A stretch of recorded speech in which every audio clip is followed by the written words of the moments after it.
الصلاة والسلام عليك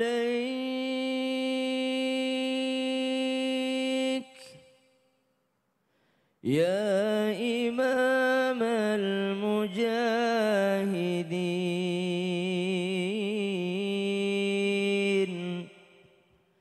يا رسول الله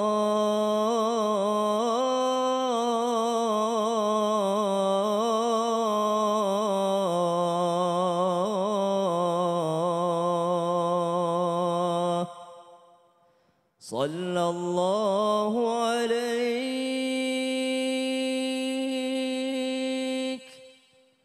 وعلى آلك وأصحابك أجمعين. أعوذ بالله من الشيطان الرجيم. بسم الله الرحمن الرحيم. Assalamualaikum warahmatullahi wabarakatuh. Waalaikumsalam warahmatullahi wabarakatuh. Jamaah, oh jamaah, Alhamdulillah. Alhamdulillahirabbil alamin. Allahumma sholli ala sayidina Muhammad wa ala ali sayidina Muhammad. Jamaah Islami Tinda yang dirahmati Allah. Masya Allah. Ya, sebelum kita memulai pembahasan kita hari ini, saya mau mengajak jamaah terlebih dahulu untuk melihat tayangan yang berikut ini.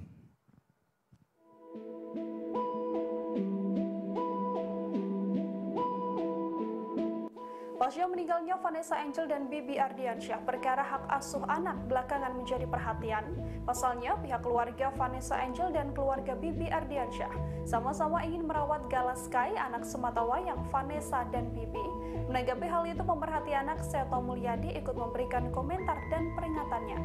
Pemerhati anak yang akrab disapa Kak Seto ini menegaskan bahwa jangan sampai Gala Sky terlibat konflik hak asuh anak. Menurut Kak Seto, ada dampak negatif yang bisa diterima Gala jika terus terlibat dalam konflik hak asuh anak. Kak Seto pun akhirnya memperingatkan pada keluarga Vanessa Angel maupun Bibi agar sama-sama menjaga keharmonisan, terlebih untuk sang cucu Gala. Gala dianggap Kak Seto sudah cukup menderita dengan kehilangan kedua orang tuanya, sehingga sepatutnya Gala mendapatkan perhatian penuh untuk menerima kasih sayang dari keluarga ayah maupun ibunya. Ya, ini Masya Allah ya jamaah ya, ini permasalahan yang sangat luar biasa. Siapapun pasti nggak mau yang namanya kehilangan orang tuanya gitu ya, Masya Allah. Dan memang kalau kita bicara namanya kakek atau nenek ini, ya sudah pasti itu sayang banget sama yang namanya cucunya. Bahkan lebih sayang daripada orang tuanya atau ayahnya atau ibunya, katanya seperti itu ya. Tapi berbicara masalah tentang apa yang harus dilakukan apabila orang tuanya dari anak ini sudah tidak ada, siapa yang lebih berhak mengasuh? Nah, hari ini insya Allah kita bahas ya di Islam Itu Indah dengan tema siapakah yang berhak mengasuhku. Nah, ini Masya Allah luar biasa. Sekarang kita coba bahas satu persatu, menyambung video yang tadi sama-sama kita saksikan ya. Apabila terjadi sesuatu yang membuat seorang anak ini kehilangan ayah dan ibunya, menurut pandangan Islam apakah terdapat ketentuan mengenai pada siapa sebenarnya jatuhnya hak asuh seorang anak ini yang kehilangan ayah dan ibunya. Untuk itu kita minta yang pertama penjelasannya dari guru kita yang terhormat Ustadz Maulana. Mohon izin waktunya. Iya, izin Habib Sasam. Bismillahirrahmanirrahim. Assalamualaikum warahmatullahi wabarakatuh. Waalaikumsalam warahmatullahi wabarakatuh. Jamaah. Yeah. Oh jamaah. Yeah. Alhamdulillah. Alhamdulillahirrabbilalamin. Allahumma salli ala sayyidina Muhammad wa ala sayyidina Muhammad. Satu bentuk pujian dan rasa syukur kita 19 Rabiul Akhir 1443 Hijriah. Dan hari ini kita membahas sesuatu yang sangat menarik sekali karena berkaitan dengan bentuk kasih sayang, kepedulian, tanggung jawab, perhatian yang luar biasa. Sebelum peralihan itu kepada orang lain, sebaiknya cari dulu dalam lingkungan keluarga. Ternyata hak asuh itu yang melindungi, yang memelihara, yang bertanggung jawab. Maka dalam hal ini persoalan yang perdebatan dan sebagainya, ketika yang hidup perpisahan itu adalah perpisahan hidup atau ada perpisahan mati, maka dalam hal ini lari kepada golongan keluarga yang terdekat. Masya Allah. Siapa golongan terdekat itu? Jikalau yang masih hidup, maka susunannya adalah, mohon maaf, kalau anak di bawah 5 tahun itu larinya ke ibunya. Karena masih banyak pengasuh. Ini karena pisah hidup ya. Kalau pisah hidup. Pisah hidup. Iya. Tapi kalau pisah mati, maka lihat pertanggungjawaban. Ibunya mati larinya ke ayah, ayahnya mati larinya ke ibu. Tapi bagaimana dia jika kedua-duanya yang meninggal, maka lari ke wali nasabnya. Siapa itu? Ke keluarga dalam golongan dalam hal ini yang bertanggung jawab atasnya, yakni ayahnya. Karena bertanggung jawab atas nasabnya. Kembali. Dan ada namanya perwalian. Mohon maaf, kalau anak itu menikah, siapa yang jadi walinya? Ayahnya. Dari keluarga ayahnya. Betul. Maka kalau kedua-duanya meninggal, ayah dan ibu larinya ke kakek dari golongan ayahnya. Dari rentetan ke ayahnya. Karena nanti kalau menikah, yang menikahkan adalah kakek dari nasab ayahnya. Jadi kita tidak ada hubungan dengan perdebatan-perdebatan. Mudah-mudahan bisa paham, bisa mengerti. Dan yang paling penting ada namanya pengasuhan dalam hal nafkahnya. Siapa hak asuhnya? Siapa yang mampu menafkahi? Sekali lagi, siapa yang mampu bertanggung jawab? Kalau seandainya terjadi pisah hidup, ibu yang menjaga tapi ayah yang bertanggung jawab. Nah ini kejadiannya dua-duanya yang hilang. Ayahnya meninggal, ibunya meninggal, maka mengambil posisi dalam hal ini yang mengasuh adalah sesuai nafkahnya dan sesuai nasabnya dan sesuai perwaliannya. Maka mohon izin, yang menyusui siapa?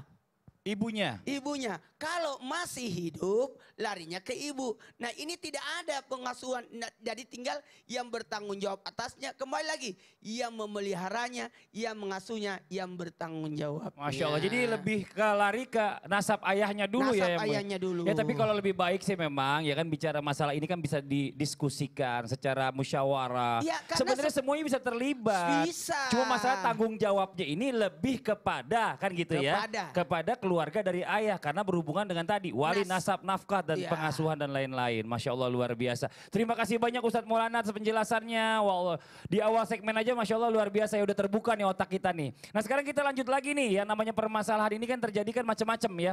Ketika terjadi perdebatan mengenai hak asuh seorang anak ya di antara keluarga istri dan suami ini. Apakah diperbolehkan anak ini untuk ya memutuskan sendiri mengenai hak asuhnya? Karena kalau kita lihat kan juga semuanya kan kembali lagi kepada di anak. Anak ini udah besar atau belum? Kalau anak kecil kan tergantung yang mana dia dekat aja kebetulan kan gitu. Bagaimana penjelasannya Bib? Mohon izin. Ustaz Maulana, Ustaz Syam, Mas Fadli. Assalamualaikum warahmatullahi wabarakatuh. Waalaikumsalam warahmatullahi wabarakatuh. Alhamdulillahi rabbil alamin wa sallallahu wasallama ala abdihil mustafal amin Sayyidina Muhammadin nurillahil mubin. Al-hadi ila siratihil mustaqim dhil khuluqil azim wa nahjil gawim. Allahumma salli wa sallim wa barik alaihi wa ala alihi wa sahbihi wa man sara fi darbih amma ba'd. Masalah artinya yang menanggung ini anak ketika salah satunya atau berpisah. Ya, tadi Ustadz Maulana sudah membahas bagaimana kalau tidak ada dua-duanya. Kalau ada di antara salah satunya atau bercerai atau pisah, maka penanggungan ini disebut dalam bahasa Arab itu hadhanah.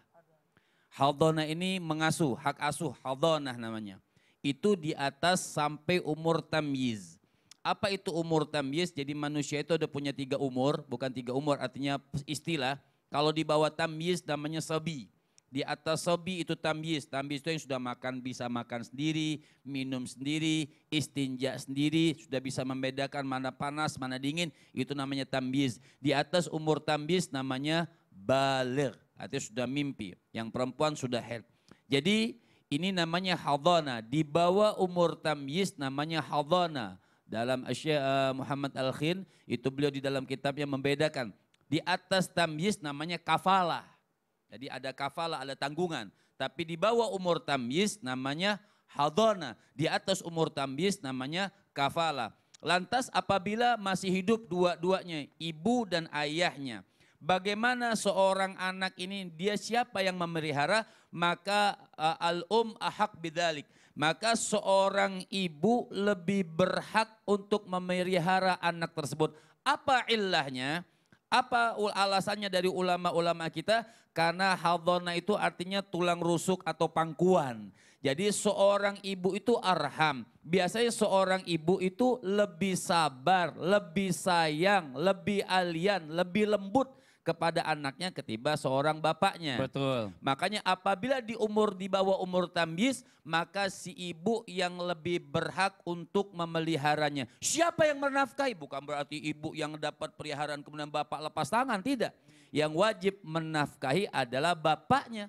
Artinya mantan daripada suami tersebut yang wajib menafkahi itu anak. Maka disebutkan, maka dikatakan si ibu lebih berhak daripada si ayah untuk menjaga atau menanggung daripada anak tersebut. Tapi dengan syarat, ibu itu bukan semua ibu. Dengan syarat dia muslimah, kemudian dia merdeka, dengan syarat dia punya tempat tinggal yang tetap, walaupun ngontrak tapi punya tempat tinggal yang tetap. Dan dia iffah, dia bisa menjaga dirinya, dia dia iffah, bisa menjaga kehormatannya, kemudian dia bisa menjaga dirinya, ini syarat. Apabila tidak ada syarat ini maka berpindah daripada tanggung jawab seorang ibu tersebut. Masya Kemudian, nah sampai mana batasannya? Sampai umur sekitar di atas tamyiz 10 sampai 11 tahun itu maka si anak boleh memilih mau ikut ibunya atau ikut ayahnya. Masya Allah, Seperti terima itu. kasih Bi Tapi sedikit juga, penjelasannya. Iya. apabila jatuh sama ibunya yang banyak terjadi, si bapak dilarang untuk menjenguk anak, itu yang itu juga salah. Atau Tapi boleh si anak itu ditentukan waktunya justru nginap terbalik. sama bapaknya. Yang banyak terjadi yang saya lihat dalam kacamata saya nih, yang orang cerita sama saya itu baru justru bapaknya nggak nafkain lagi anaknya karena asik sama istri baru dan keluarganya. Wah, ini nauzubillah min zalik ya. Dan ini banyak Maaf, kejadian ini orang curhat sekitar kita. atau gimana? Enggak, karena banyak yang cerita sama saya, banyak yang curhat gitu ya kan. Nah, kita lanjut lagi nih ya. Pastinya nih bicara masalah tentang proses ya. Proses pasti ya ada tanggung jawab yang banyak sekali yang harus dilakukan apabila seseorang ini merawat yang namanya anak yatim piatu. Nah, kewajiban dan tanggung jawabnya apa saja nih bagi seseorang yang merawat anak yatim piatu? Jangan sampai dalam tanda kutip, mohon maaf sebelumnya, hanya memanfaatkan harta warisan yang dimiliki oleh anak ini dari orang tuanya yang meninggal. Nauzubillah min zalik. Penjelasannya Ustaz Syam, tafadhol. Tabi guruku Ustaz Maulana Habib Muhammad, Mas Fadli dan guru-guru kami yang dimuliakan Allah Subhanahu wa taala.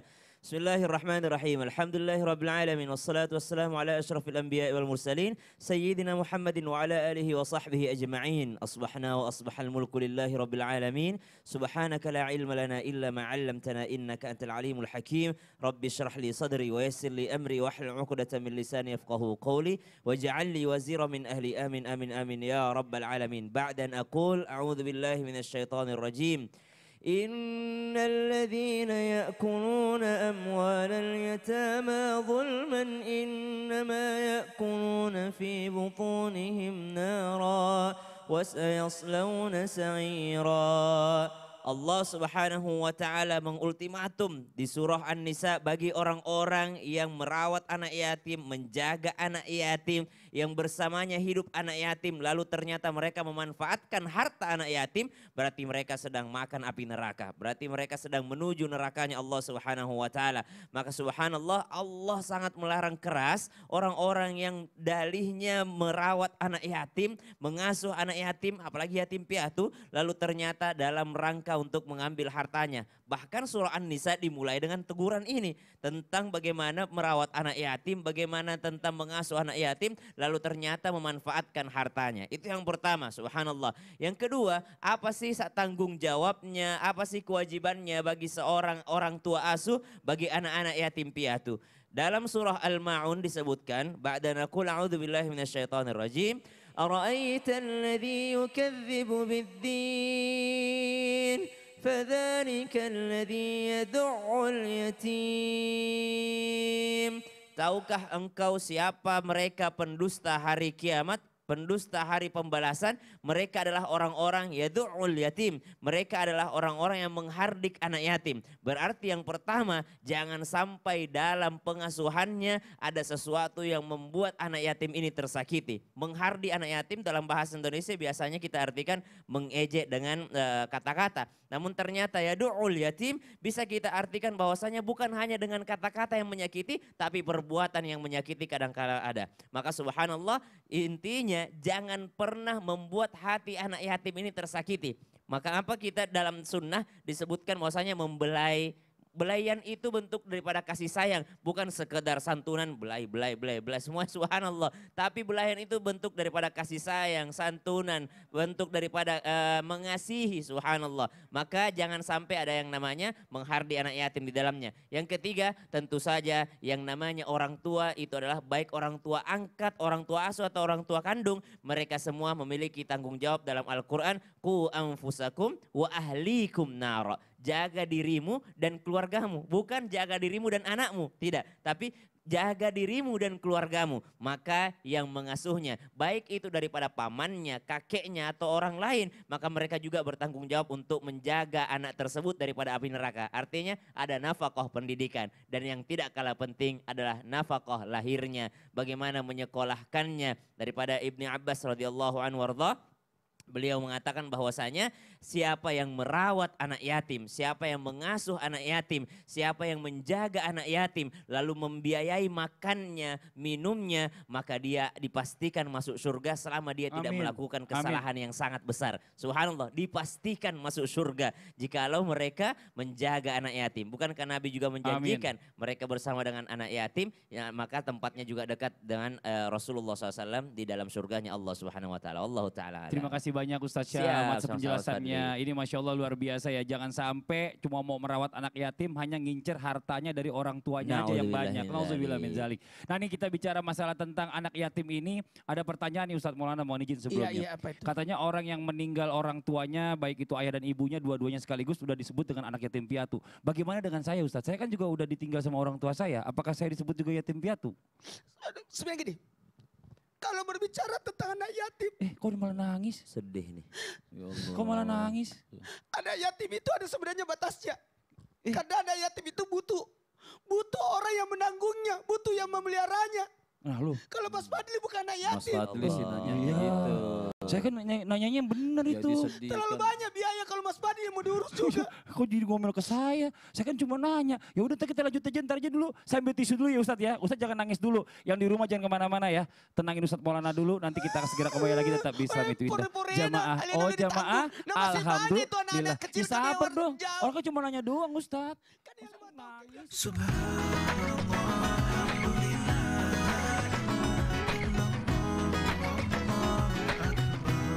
Memeriahkan HUT Transmedia. Ayo ikuti lomba video kreatif berhadiah total 100 juta. Terbuka untuk umum, individu maupun kelompok. Kreasikan video berdurasi maksimal 1 menit dengan tema HUT ke-20 Transmedia. Sertakan logo Transmedia dan salah satu atau lebih logo perusahaan di bawah Transmedia di dalam konten video. Upload video ke medsosmu, lalu share link ke insertlive.com mulai 1 November sampai 3 Desember 2021. Info lebih lanjut klik insertlive.com/lomba video Transmedia.